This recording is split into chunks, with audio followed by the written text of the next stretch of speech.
doing this for a while. That's what it looks like. Yeah.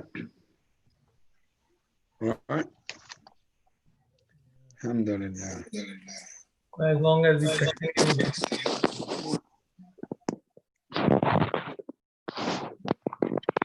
Well, mute everyone else. Disturbance. Okay, Sheikh. I think. Live, huh? So we're good. Yeah, I Good. think we're good. You can. That's what it looks like. Yeah. All right. Yeah. So, Sheikh, we can start. Inshallah. Okay. Inshallah. أعوذ بالله أعوذ بالله من الشيطان الرجيم بسم الله الرحمن الرحيم الحمد لله رب العالمين ثم الصلاة والسلام على أشرف الأنبياء والمرسلين سيدي وحبيبي ونور قلبي طب القلوب ودوائها وعافية الأبدان وشفائها أبي القاسم محمد اللهم صل على محمد وآل محمد وعلى أهل بيته الطيبين الطاهرين المعصومين الذين غاب الله عنهم الرجس وطهرهم تطهيرا اللهم صل على محمد وآل محمد بالإسناد المتصلة إلى رئيس المحدثين محمد بن يعقوب رضوان الله عليه عن الحسين بن محمد عن معلى بن محمد عن الوشاء عن عاصم بن حميد عن أبي حمزة عن يحيى بن أقيل قال قال أمير المؤمنين علي بن أبي طالب عليه السلام إنما أخاف عليكم اثنتين اتباع الهوى وطول الأمل أما اتباع الهوى فإنه يصد عن الحق وأما طول الأمل فينسي الآخرة وصدق الإمام علي عليه السلام اللهم صل على محمد وآل محمد. My dear brothers and sisters, Assalamu alaikum wa rahmatullahi ta'ala wa barakatuh. Allow me to welcome each and every one of you for our session today regarding the hadith that we started a few weeks ago when Imam Amir al-Mu'mineen Salamullahi alayhi talks about one important lesson for all of us. And the lesson is about two things which Imam Ali alayhi salam says he is concerned, he is fearful about. He said, number one, ittiba'ul hawa, following the desires. And we talk about it, but I just want to mention one thing before we go to the next point, which is our focus this evening. Ittiba'ul hawa has different stages. The first stage of ittiba' al-hawa is just to do what you desire to do. And sometimes it starts with something that is natural thing to do. For example, sleeping, for example, eating, for example, talking. That's where you start. But these nafs would never be satisfied with just following to do what is natural thing to do. As we go to become following of these desire, I want to sleep. Yes, I did get sleep, but I want more. Then I follow my desire, sleep more. I want to talk, I talk, but I want to talk more. Then I follow. The nafs will never be satisfied with that. Then it goes to the next level. But what is the next level? Then it starts to require things that beyond necessary. Which means things that is not longer necessary, but it's just desire. right? I want to. Let me give you an example, brothers and sisters. Sometimes my nafs tells me that I have to kill something that is dangerous so I can protect myself from harm. So what happened? I see, for example, a snake. So what I do? I protect myself and I kill the snake. Islam says you're within the right. That's fine. But the nafs doesn't stop there. Sometimes it takes you from this to another level. Sometimes it's okay to kill. Well, even if it's not dangerous. It's okay to kill. It's not a big deal. Right? That's one level. Then it takes you to another level where sometimes, I'm sure you have heard some people, killing certain individuals, certain animals, right? And you feel it's fun. Now look how the desire takes you from one level to another. Now, you kill alive and then, oh, that's fun. And this comes in all the stages. And I'm just going to give you an example with today's life. And you look, today we're talking about some incident. I just want to put this as an example as a reminder. You know, there is an incident that happened that a lady just got killed. One like woman got killed in a apartment, right? When those policemen, you know, they'll kill this woman in a house unjustly. Now, it is brought on the TV, on the national TV, that later on they were laughing and giggling after they killed someone. Now, not only they didn't feel remorse about what happened. Oh, this is a life. You know, I took her dreams away. She has a life. She has something she was planning. Now, no. Now they're laughing, smiling. It's like it's nothing. That is one level.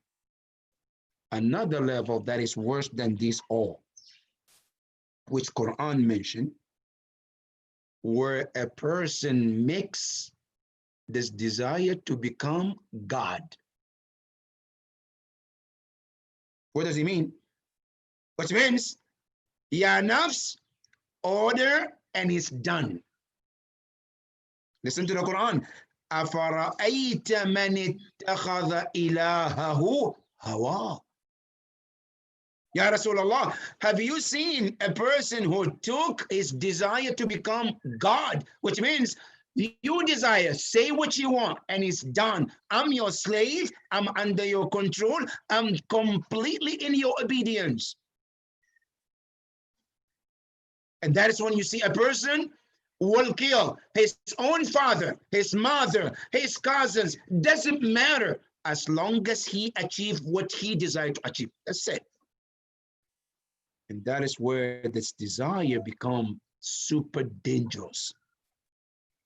That's when it becomes very, very fearful. That is about the nafs. I'm going to talk about it more, but I don't want to go into that. But the next part of the hadith, which Imam Ali says, وَأَمَّا طُولُ الْعَمَلِ. As for طول, is from the word tawil, long. طول, long. Al-amal, hope, desires. What do you mean, the desires? You know, by nature, human being, the way Allah created us, our fitra always want things. زُيِّنَ لِلنَّاسِ حُبُّ الشَّهَوَاتِ. It's by nature.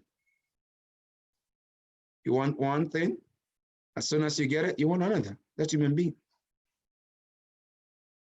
But what it is that this tool al-amal is divided into two. One is called Hubbu Atul al-Amal, which is about dunya, and Tulul Amal when it comes to akhirah. There is Tulul Amal that is recommended. That's good. There is Tulul Amal that is discouraged. Which one are we talking about? The one that is discouraged. The hadith of Imam Ali the one that is discouraged. You know why? Because when a person have these worldly desires, right, there is no end to it.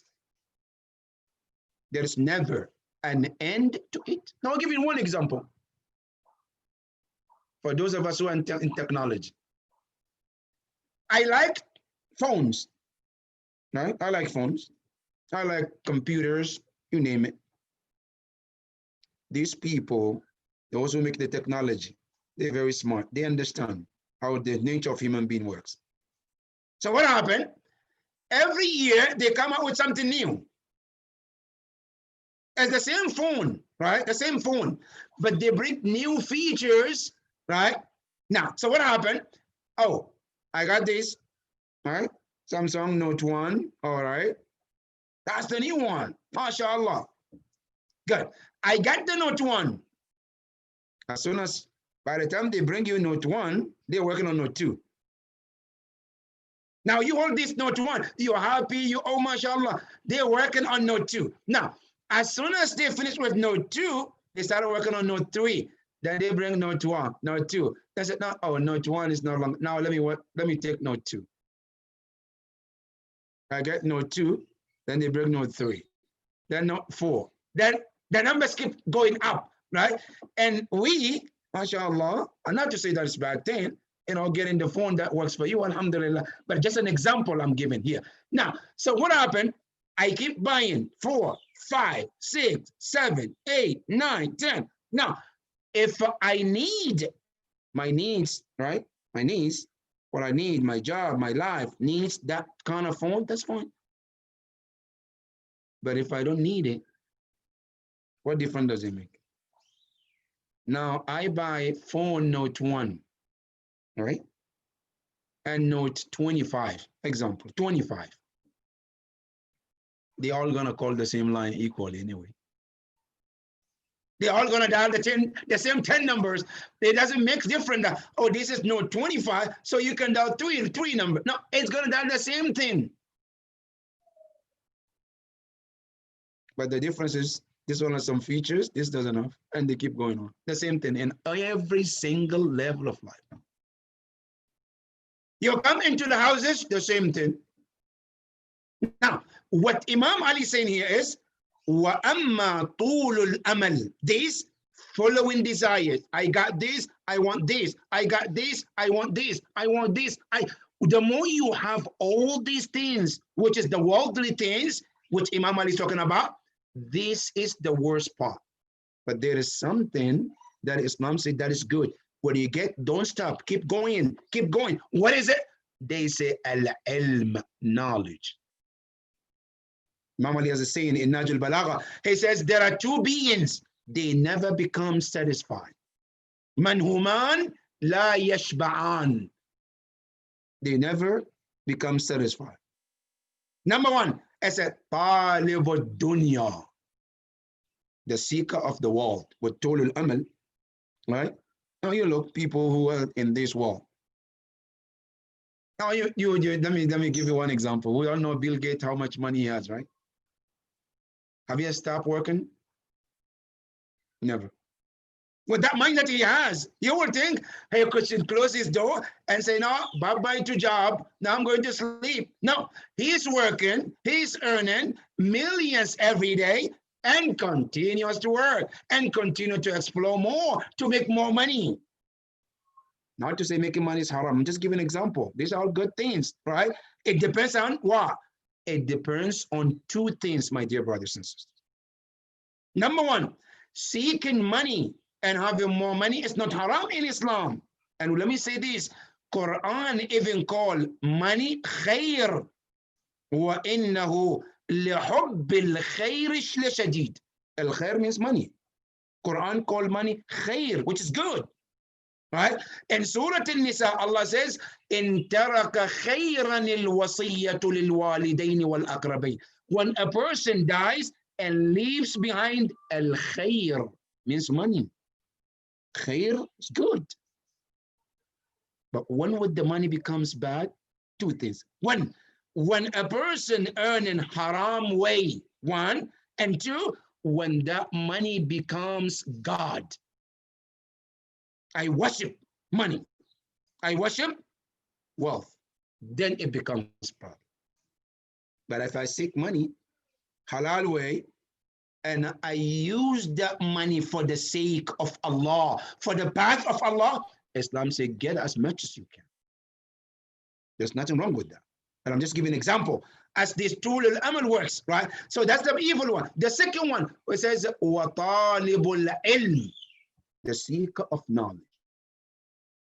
You seek one knowledge, seek another one, and another one, and another one. Never stop. And that's what Rasulullah says, أطلب العلم من المهدي إلى اللهد. Take knowledge from where? From the crib to the grave. There's no time to stop when it comes to, because this is what good one. Now, talibul ilm, I'm seeking knowledge. I gain this knowledge. I want another one. This is a good part that Islam encourages to do. But the hadith, when it says tulul amal, when it comes to dunya. And this tulul amal also, my dear brothers and sisters, is divided into two. That's tulul amal. One is, I am seeking more things in this world and worldly things for the sake of dunya.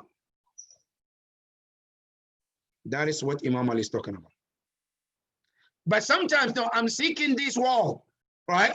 So that I can build my akhirah. I'm working hard so I can earn more, so I can make the life of my family easier. That's akhirah, that's not dunya. I am working hard to earn more so I can help the needy. That's akhirah, not dunya. But that's not, that does not fall into this category. I'm working hard. I have a dream that after I buy this house, I want to buy another one. For what? So I can make more money, investment house, so I can build better life for my wife and children. That is akhirah. As long as the earning is halal, and then also I'm utilizing it in the right way. You listen to the Quran. Allah subhanahu wa ta'ala says, Alhaakumu at-takathur. At-takathur is that tulul amal that Imam Ali is talking about. At-takathur means what? Accumulating. Like what? I want this as soon as I get it. See, here's the thing. I get something that I was desiring. A lot of time when we get it, we don't even stop to say Alhamdulillah. It's like, I haven't finished it. As soon as I got, I want another one. I get another one, I want more. I want more. I want more. I more. Now, Imam Ali alayhi salam, he says, these desires, bunch of desires. I want this, I want to get this. You know, I have a car, then I want a boat, then I want a plane, then I want a helicopter, all of these desires. What Imam yunsil akhirah. Yunsi. Now look at the word fayunsi. Fa tafriq means it causes a person to forget about akhirah. Now why akhirah is important? Why Imam Ali says yunsil akhirah. Now here's the point, brothers and sisters. You gotta understand that Allah put us on this earth for a journey. We're in this world as a journey. Our purpose is not this world. In other words, we are on transit. This life is a trip. It's called safar. Now, when you traveling, you and I, let's say I'm going to Iraq, I'm going to Hajj, then you get to Turkey as a transit, waiting for another trip, another plane to take you to Iraq for ziyarah. Do you go to Turkey and start building houses, buy a house, buy a car to live there? No, you don't. Why? Because you're not staying there. You are there temporary, right? So your focus is, when is the next plane come to take me? You're looking at your time, right? You know, you're there limited. So you are there to do what? To just pass by. Our life in this world is similar to this. Now, if you see some people when they travel, they love buying, right? They go to the store, they get into the country, they keep buying, before they come, the plane is gone. Right? Some people, that's what they do. Right? Some people, sometimes they go to ziyarah. What happened? They went to ziyarah to do what? To visit imams, right? But they get there buying. They even forget the purpose of the visitation or the ziyarah. That's what the example of Imam Ali is. That when a person started to think about, I want this, let me get this, let me get that, let me get this, what he does, it continuously makes you to forget there is akhirah, which is the purpose. We started the journey. Allah put us on this earth, and this place is temporary. And Allah tells in the Quran, بل تؤثرون الحياة الدنيا والآخرة خير وأبقى. Which means this world is a temporary. So when Allah put me on this planet, Allah put me as a transit. So what means I'm here temporary. So me focusing on this, on that, on buying and this, and takes me away from the aim of what I am put here for. That is what Imam Ali said. You know, all of us need to be in the state of what the ulama call al-yaqdha. Al-yaqdha means awakening. Be awake. Some of us, and this, we gotta sleep. We forgot. Like you go to transit war and you fall asleep and the plane started calling and calling names and then you fall. What happened? Before you realize the plane is gone. That's similar to this. That is why it is extremely important for us to think about our akhirah, because that is our destination. That's our last stop. From the day that we were conceived in our mother's womb, the journey started from there, from our mother's womb. All right? Then we were there for a certain period of months. Some of us more, some of us less. We come to this world. The journey continues. And you can see, my dear brothers and sisters, you look at your face and your body. The body tells you you are on journey. You're changing every day. Your body's telling you you are on journey. Like from the day we were born till the day we're speaking, we're talking about. From no beard, the beard comes. From that beard being black, becomes white. Some black, some white, then become all white. No, body, no, that changes, tells you that's what there is a movement continuously happening with you. And that changes tells you you're not meant for this world. You're meant for another world. So what Imam Ali is saying is that amma tulul amal, this lot of these desires of dunya, right? It's a yunsil akhirah. It makes you to forget. While we are required to constantly remember akhirah. Constantly. Like the way when you go traveling and you go out looking for a house and you're looking for buying things, but you're looking at your clock, right? Thinking about the next flight so that you don't miss your flight. That is how we're supposed to be in this dunya. If I want to buy something and I look my clock, oh, they're going to start boarding now. What I do? I try to rush to get to the door.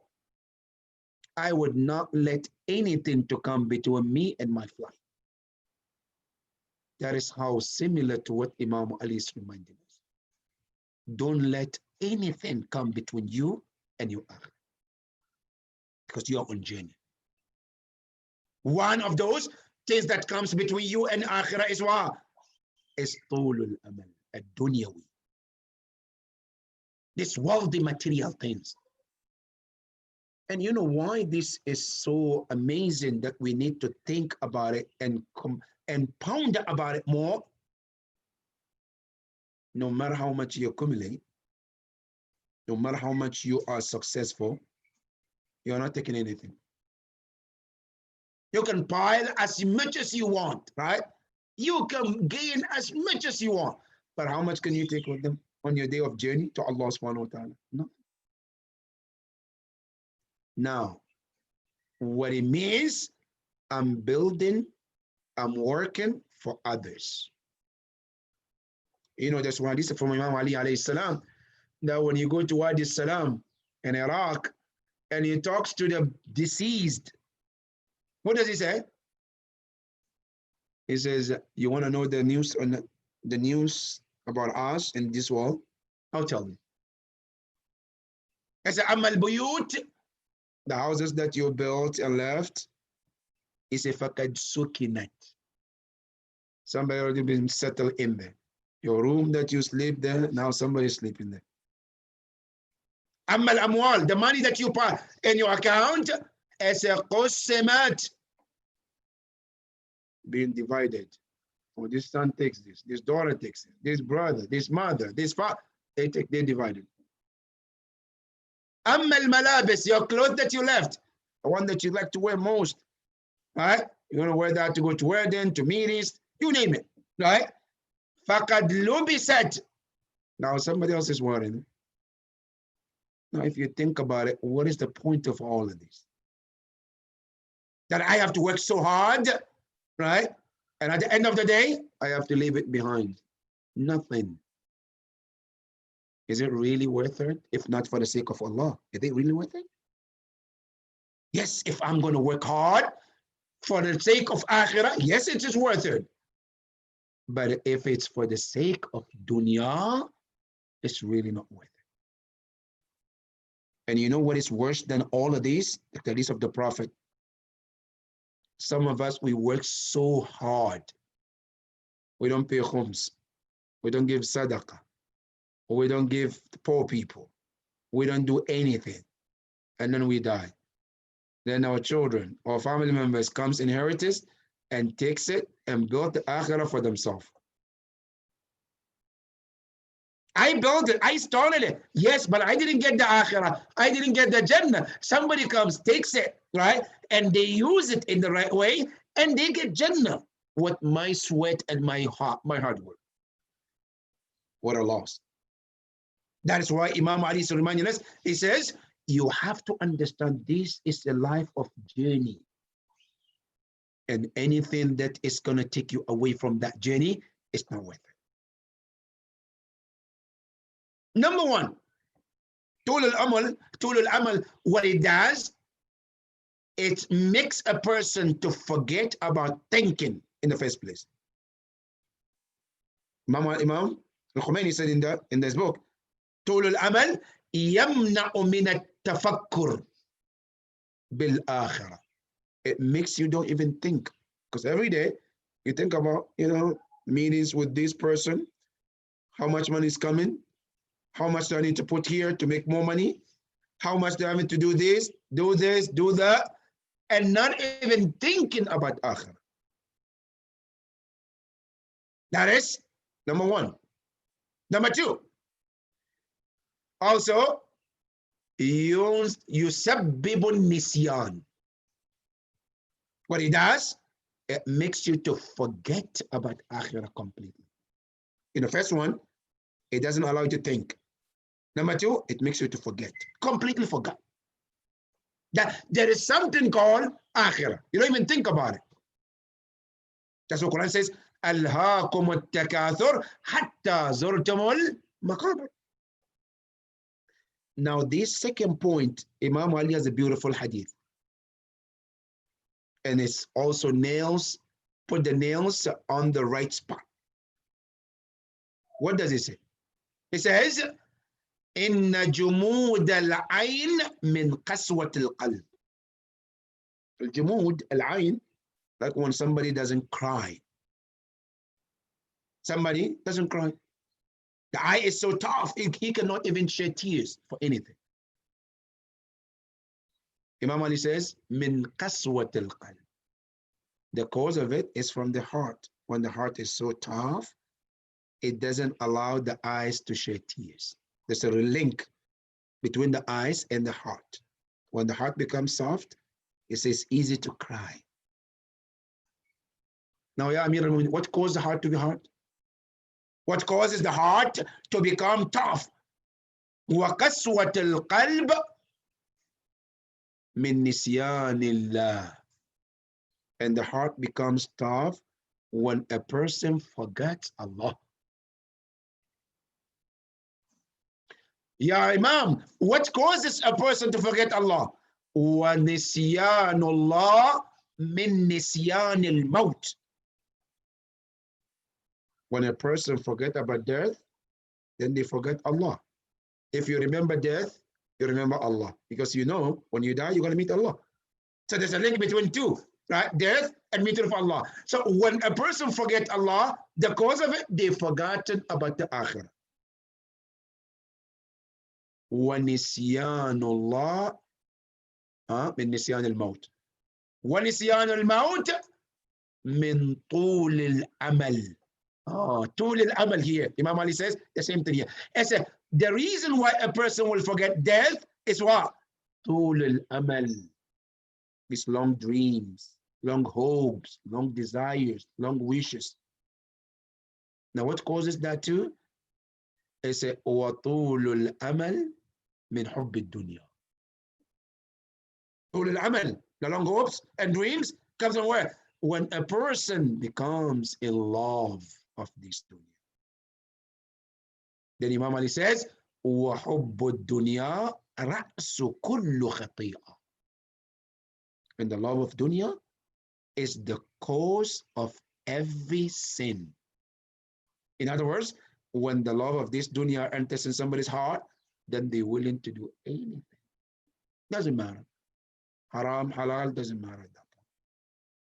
So that is the point that Imam Ali alayhi salam is telling us in this hadith, that a person at this point, what happened? Tulul amal, these desires, yunsil akhirah.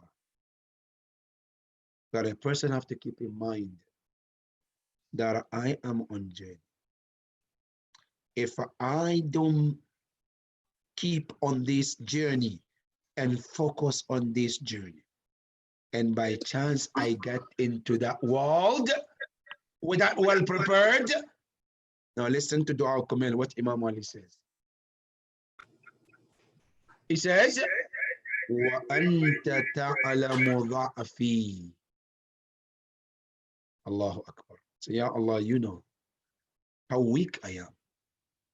مِنْ بَلَاءِ الدُّنْيَا وَعُقُوبَاتِهَا. He said, you know, I cannot even stand from all the trials of this world and the punishment of your hereafter.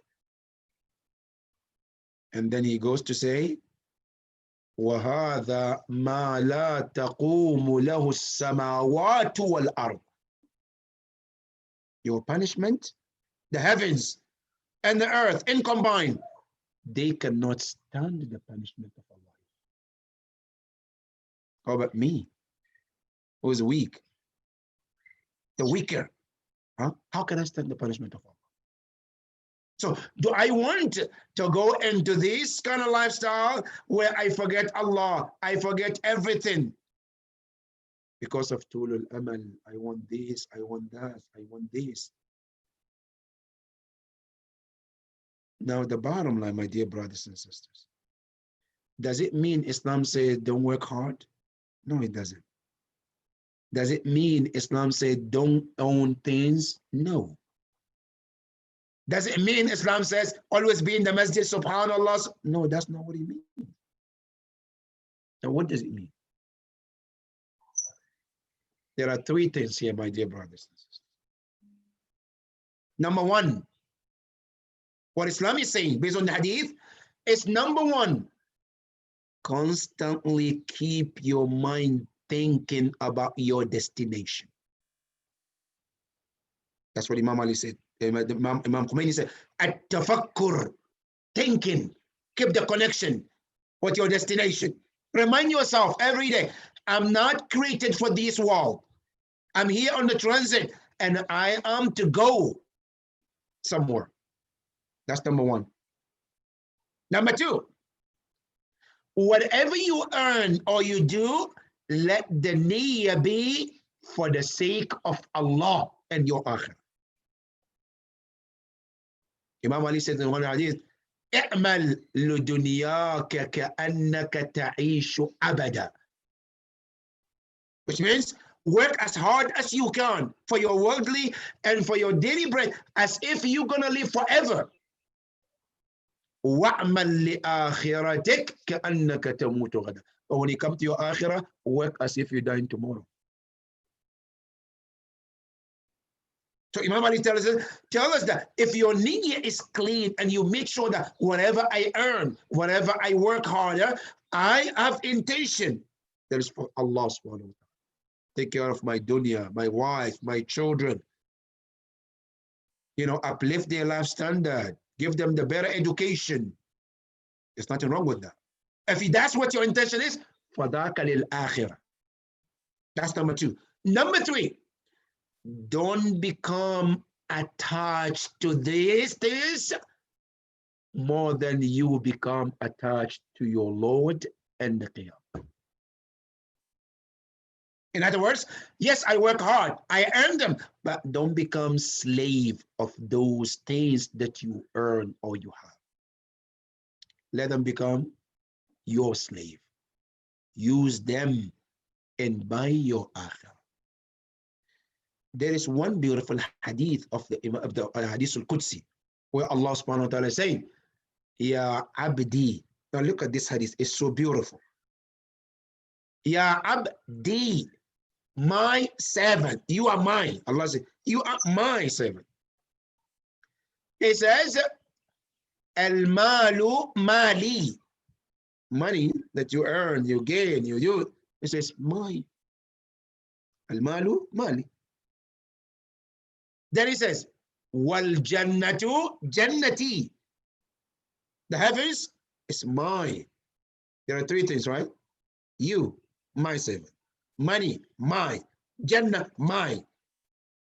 Then he says, Ishtaril jannata bimali. Ya abdi, my servant. I mentioned these 3 things, right? He said, you, my servant, take my money that I gave you to buy my Jannah for yourself. Allahu Akbar. Can you get beautiful, better than this? You, my servant, you, my money, you, my Jannah. Now I make you human being. Take my money that I gave you to buy my Jannah for yourself, Yawm al-Qiyam. If that is the notion that we have in our long dream, I want to have this, I want to have this, I want to, all of this to be undertaking those things to buy the Jannah, then we're on the right track. But if the intention is something else, then we fall into the category Alhaakum at-takathur. That indeed, meaning accumulating has taken you away from your own goal. Hatta zurtumul maqabir. Until you got to the grave, until the day you die. You want this, I want this, and when you get there, there is no point of return. So the point is, let our intention be more clean and clear, that we don't get into any of except these 3 that we mentioned. If we are able to make sure that our life is governed by these 3, thinking, at-tafakkur, that's number 1. Number 2, the niyyah, whatever I earn is for akhirah. Number 3, don't get attached to them. Don't get attached to money. Use the money and positions and whatever Allah has given you to buy your akhirah. Then you're in good track. I pray to Allah subhanahu wa ta'ala that He give us the tawfiq to be able to see things as Imam Ali mentioned, and help us to stay on the track so that this dunya doesn't take us away from our own goal and the objectives that we are created for. Walhamdulillah Rabbil Alameen wa sallallahu ala Muhammadin wa ali Muhammad. Thank you very much, Sheikh. Excellent lecture. If anybody has any question, either you can unmute and ask the question, or you can type it in the chat. Assalamu alaikum, Sheikh. This is Wa Abbas. alaikum assalam wa rahmatullah. Thank you very much for a wonderful lecture. The question I have is regarding your, a comment where you mentioned that khair is used in Quran for, for money as well. Yeah.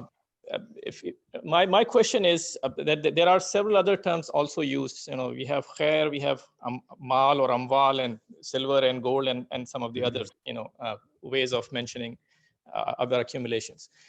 It seems that, again, my understanding that whenever khair is used for money, it always or most of the time comes with infaq. Is that true?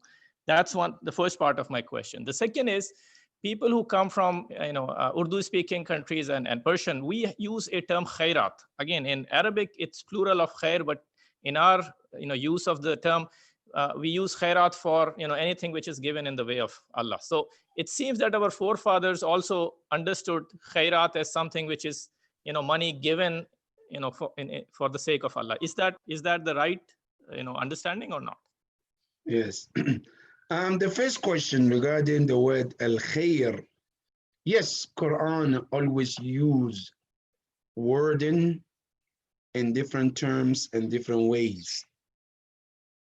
Quran has its own way of how it puts its own things. Yes, in many places, when Quran uses the word khair, it's talking about when money is earned halal and also spent in halal way. That's when it becomes khair. But if the money is earned haram way, no, it's not called khair. Now, if the money is earned halal, but never was spent in the halal way, it's not called khair. Khair is when the money is earned halal and spent on the halal. That's one. Number two, yes, al-khairat, like, is always when something is used for a good way, especially money, position, power. If it's used for halal and in a way that pleases Allah, then yes, it's considered khairat. But if the same thing was used in the path of shaitan, then it becomes shar, not khair. So it's a way that we use it. All right. Now, if we use it in the right way, the way that pleases Allah, according to the teaching of Allah, then definitely it becomes khair. But if we use it in a different way, then it becomes shar. So yes, our grandparents, like you said, yes, they got the point that using it in the right way is called khairat, and that's what it is. Yes. Thank you, Sheikh. Thank you very much. My pleasure. Anyone else has any question, you can type it or ask them. I have a few questions. So yes, one of the question is that you mentioned that we do good and then we don't spend it in the right way. We earn money and we keep it even if it's halal, and we don't spend it, and then somebody else inherits it from us and use it in a good way, and they basically earn their akhirah, but we don't. Something similar question I have is, should we be more concerned about our hereafter before thinking about others? Because a lot of us, like in the plane, when they say, put your mask first and then put on others. A lot of us basically put our kids to Sunday school, we drop them off, we pick them up very, very punctually, but then we think about their akhirah and not worry as much about our own akhirah. Is that good? Should we be worried more about our own akhirah before we worry about others? Well, the answer is, according to the Quran, we have to worry about self first before anybody else. When you read in the Quran, Allah subhanahu wa ta'ala says, Ya ayyuhalladhina amanu qu anfusakum, then wa ahlikum nar. Which means protect yourself first and protect your family. But here's the wisdom. Here's the wisdom. Why you see Quran put it this way. Being pious, all right, it's a contagious. When a father is more religious, more practicing, in many cases, right? the children automatically learn from the father.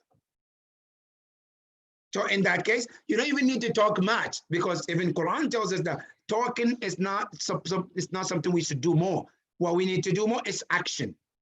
لِمَ تَقُولُونَ مَا لَا تَفْعَلُونَ. Right? So action speaks louder than the words. So if as a father, I'm concerned about my akhirah, I read Quran, I do my salat on time, I do this, these people who are around me, right?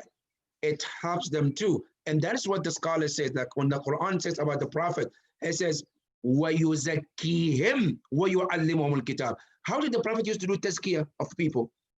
They says, his purity, the way he does things, affect the people around him, that they also learn to become like him. That's how tazkiyah of the Prophet was. Now, so we as a fathers, as a parents, our job is to more start with us and then others. We cannot start with others and forget ourselves. No, we're supposed to start with us. By doing it, we encourage others too.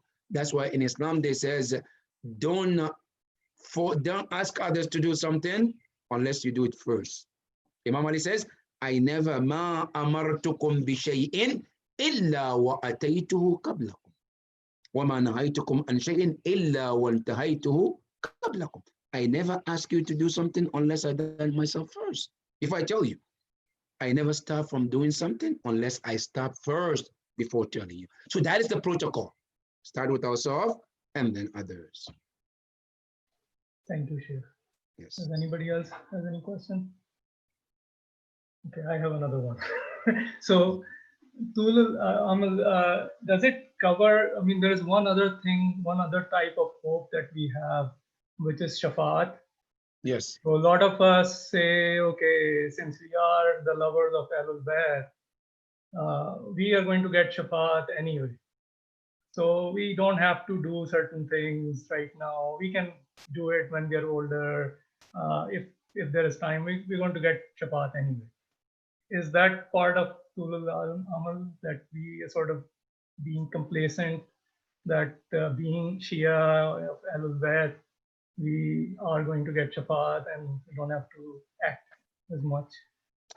I would not call it Tulul Amal, but I'll call it Christian belief. Okay. That's what I'll call it. Because that's what Christians believe. That Jesus came and got killed to wash their sins. These individuals in the Shia school of thought who thinks that believing in Imam Ali alayhi salam and Ahlul Bayt, that's it. You can do whatever you want and then you get the shafa'ah. They are in some way Christian belief. This is not the Islamic belief. There's no way, not in the Quran, no Ahlul Bayt even said anything close to this. Number one, we have to understand that yes, we believe there is a shafa'ah. No doubt about it. There is a shafa'ah, right? And Quran confirmed there is shafa'ah. We're done. Good. But when we don't understand, there is something called shurutu shafa'ah, which means conditions of shafa'ah. Just because you believe there is shafa'ah doesn't mean you get in it if you don't meet the conditions. That's what the Quran says. Now, let me give you the ayah in the Quran. Allah subhanahu wa ta'ala tells us, Yawm al-Qiyamah, there are people who will be put in the hellfire. Which hellfire is called Saqar. The question comes from the mu'mineen to the kuffar, those who end up in the Saqar. The mu'mineen will be asking them, قَالُوا مَا سَلَكَكُمْ فِي Saqar. They're asking them, the people in the hellfire, how did you end up in the Saqar, in the hellfire? قَالُوا, the people of hellfire, answering the home, the mu'mineen, لَمْ نَكُ مِنَ الْمُصَلِّينَ. We were not among those who used to pray. Right? And now listen to those who say, no, I just do ma'atam, no salat. Now listen carefully from the Quran. لَمْ نَكُ مِنَ الْمُصَلِّينَ. We were not among those who perform salat. That's one. Number two, وَلَمْ نَكُ نُطْعِمُ الْمِسْكِينَ. Now we were among those who give in the poor. That's two. Number three, وَكُنَّا نُكَذِّبُ بِيَوْمِ الدِّينِ. And we used to call Yawm al-Qiyamah is a lie. Right? That's three. Number four, وَكُنَّا نَخُوضُ مَعَ الْخَائِضِينَ. نَخُوض, we enter with the wrongdoers. Whatever they do, we follow them. We do the same thing like they do, right? We don't have a mind of our own to think right and wrong. We just following in the wrong direction. Now, Quran then said, فَمَا تَنْفَعُهُمْ شَفَاعَةُ الشَّافِعِينَ. Allah says, فَمَا تَنْفَعُهُمْ. Those people, the shafa'ah of those who do shafa'ah will not benefit them. Why? Because of what they did. لَمْ نَكُمْ مِنَ الْمُصَلِّينَ. Right? So we have to understand that Quran tells us there are shurut shafa'ah.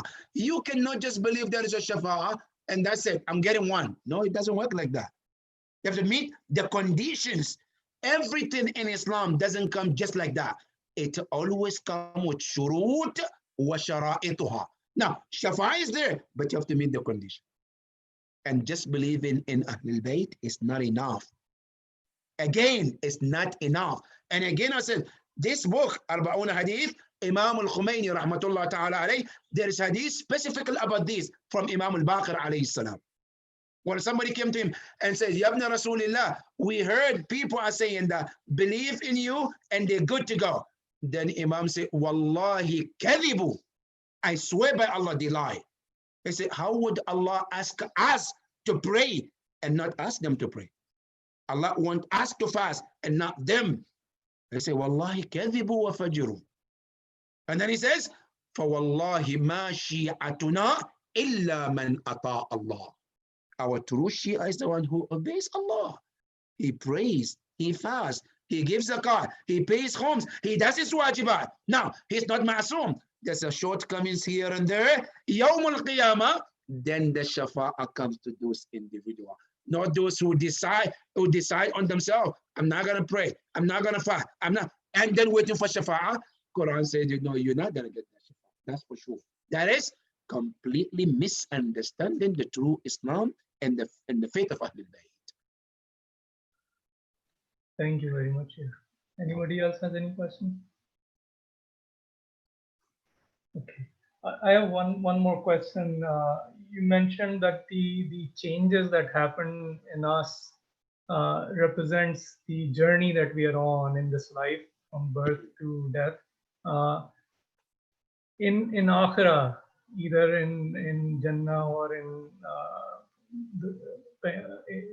those either way, is there going to be changes in us, or it will be more constant there, that we will be in a constant state forever, or there'll be growth or change in our physical or other ways? Now, let me just, prove what I just said from the hadith of conversation of Jibreel and Ibrahim al-Khalil alayhi salam. It's mentioned that Jibreel and Malak al-Maut used to come and visit, and he comes and visit many of the Prophet from time to time. He came to visit Ibrahim al-Khalil alayhi salam, and Ibrahim said to him one day, Ya Malak al-Maut, since we are buddy-buddy, you come to visit me, we talk. Can I ask a question? He said, yes. What's your question? He said, can you do me a favor? And the favor is, can you please let me know ahead of time before I die? Don't just come and say, I'm going to take your life today. No, give me time so that I can prepare and get myself ready for death. Then the angel of death said, done. I'll do that. Wait, buddy, I'm going to make sure that I let you know. So, okay. Before that, every time the angel of death comes, he said, هَلْ جِيتَ قَابِضًا أَمْ زَائِرًا? Did you come to visit or you come to take the amana? They say, oh, جِيتُ زَائِرًا. Every day. From that day, he stopped asking. But now you know that he's going to be told when the time is closer. One day, Ibrahim al-Khalil alayhi salam was not feeling well, and Malak al-Maut came. And his mind, Jazairan, because he was going to tell him before I had the time. But then as they started to open conversation, then the Malak al-Maut said, Ya Nabi Allah, jitu qabidan. I didn't come here for conversation that, we don't want to do. Today is not that day. Say, what? But I told you that, you will, hint me ahead of time. He said, yes. And I did. He said, when? I said, Ibrahim, didn't you see? I said, what are you talking about? I haven't seen anything. I said, yeah, Ibrahim, didn't you see your eyes 20, 30 years ago? What you can see. And today, is it the same? He said, no. 30 years ago, you can look without needing eyeglasses, right? Today, when you read, you look, you bring it closer, you want eyeglasses, right? Good. So what does it tell you? So that's my message to you. So, yeah, Ibrahim, your body strength, what your body can do with you, walking, picking, lifting, running, you name it. And today, is it the same? Your earring, is it the same? Your beard, is it the same? They say, all of this is message I'm sending you. What else do you want, Ya Ibrahim? Then Ibrahim al-Khalil alayhi salam, he says, Sadaqta ya malak al-maut. He said, Wallah, you told the truth. He said, take the amount of honor. Right? So that tells us that every changes that we see, it should be a signal from Allah sending to us that these changes is a lesson for you. Right? Now that's that. Now, regarding Yawm al-Qiyamah, Allah subhanahu wa ta'ala, according to the ayahs of the Quran, people will be given the choice to do what they desire. Which means, I want changes. Okay, you can get changes. I don't want changes. Or you don't get changes. Quran says, لَهُمْ فِيهَا مَا يَشَاءُونَ. What they have, in this Jannah, they have what they desire. And that's what the Quran says. But according to the Hadith, they said, people will be raised in the early youth age. With some narration like early 30s, all right? That's the early ages that they're going to be, but they won't become old, they won't become weak, they will stay in shape. There is no, you have to work out to keep your shape. Everything in Jannah is healthy, and you're not going to gain weight, you're not going to lose. Is inshallah perfect, inshallah. Alhamdulillah. Thank you very much. Yeah. Explaining. Anyone else has any questions? Sheikh, Yes. I'm sorry, I think it's too late, but just to there may be another lecture on this whole thing. There is this debate that, for example, if God forbid I'm in Jahannam, and is there any way out of that? So what is the opinion of our ulamas or our religion about is there any door of Tawbah is still open if God forbid somebody is is in Jahannam? Okay. And what is the nature of Jahannam? Is it punishment, or is it, as our some of our Aima's prayers, du'as especially suggest that like in Dua Kumail, he says, I will be crying and saying these things to you. It seems that there is some hope. I can still do something there to get out of it. That's right. That's right.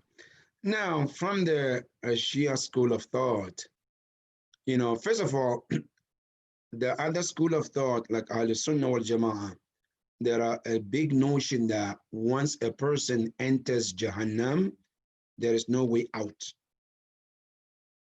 When a person enters, that's it. Because there's ayahs comes and says, Khalidina fiha.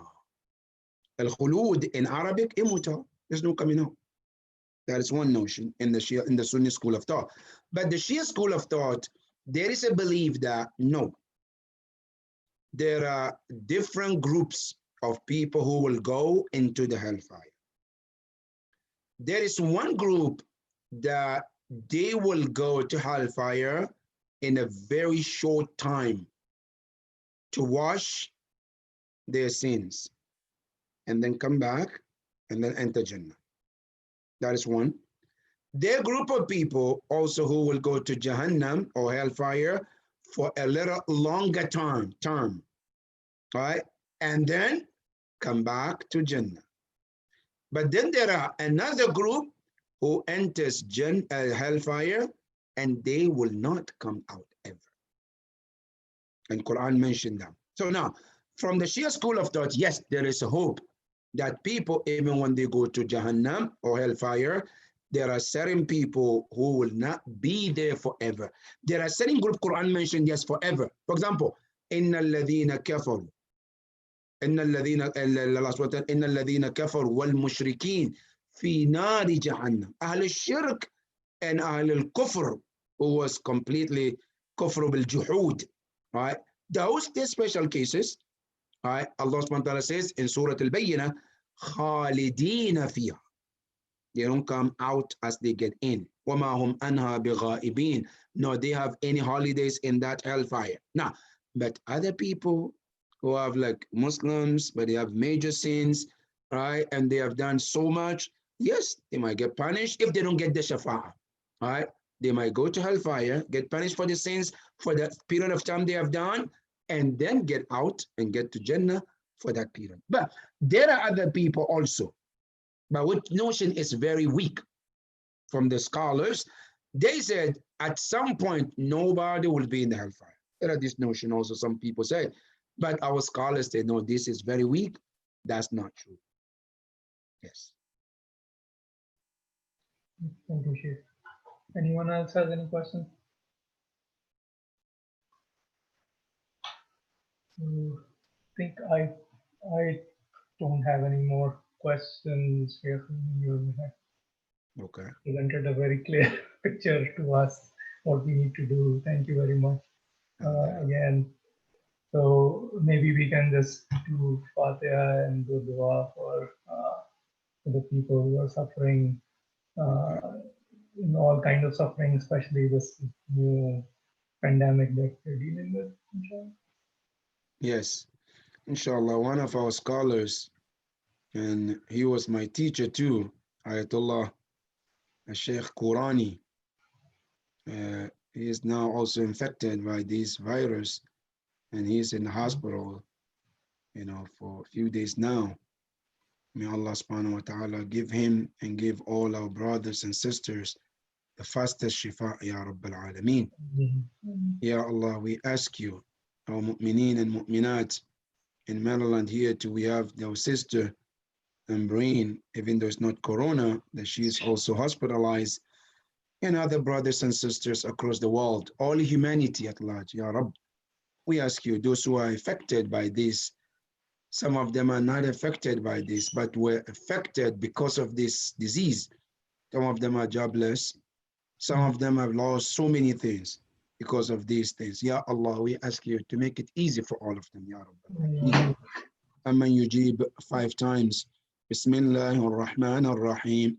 أمن يجيب المضطر إذا دعاه ويكشف السوء أمن يجيب المضطر إذا دعاه ويكشف السوء أمن يجيب المضطر إذا دعاه ويكشف السوء أمن يجيب المضطر إذا دعاه ويكشف السوء أمن يجيب المضطر إذا دعاه ويكشف السوء باسمك العظيم الأعز الأجل الأكرم يا الله يا الله يا الله يا الله يا الله يا الله يا مجيب المضطرين بحق المضطر إنك على كل شيء قدير. And also we all have a marhumin. May Allah be pleased with all of them. Our brothers and sisters who died recently, who died years, who died way years, Ya Allah, you know them better than us, Ya Allah. Those who are already in your mercy, Ya Allah, increase your mercy upon them, Ya Rabbil Alamin. Those who might not be for one reason or another, you know better than us. Ya Allah, forgive them, Ya Rabbil Alamin. Surah Al-Mubarakat Al-Fatiha. Bismillah ar-Rahman ar-Rahim. Alhamdulillahi Rabbil Alamin. Ar-Rahman ar-Rahim. مالك يوم الدين إياك نعبد وإياك نستعين اهدنا الصراط المستقيم صراط الذين أنعمت عليهم غير المغضوب عليهم ولا الضالين بسم الله الرحمن الرحيم قل هو الله أحد الله الصمد لم يلد ولم يولد ولم يكن له كفوا أحد بسم الله الرحمن الرحيم قل هو الله أحد الله الصمد لم يلد ولم يولد ولم يكن له كفوا أحد بسم الله الرحمن الرحيم قل هو الله أحد الله الصمد لم يلد ولم يولد ولم يكن له كفوا أحد اللهم صل على محمد وآل محمد وعجل فرجه. Thank you very much, Sheikh. Thank you very much. Inshallah, we'll see you again next week. Inshallah, you'll be doing the 11th hadith next week. We completed today, the 10th. Yes, we can do the 11th. Yes, inshallah. Inshallah. Thank you very much. Thank you very much. My pleasure. Thank you. Sheikh. Khuda Hafiz. Khuda Hafiz. Khuda Hafiz. Hafiz.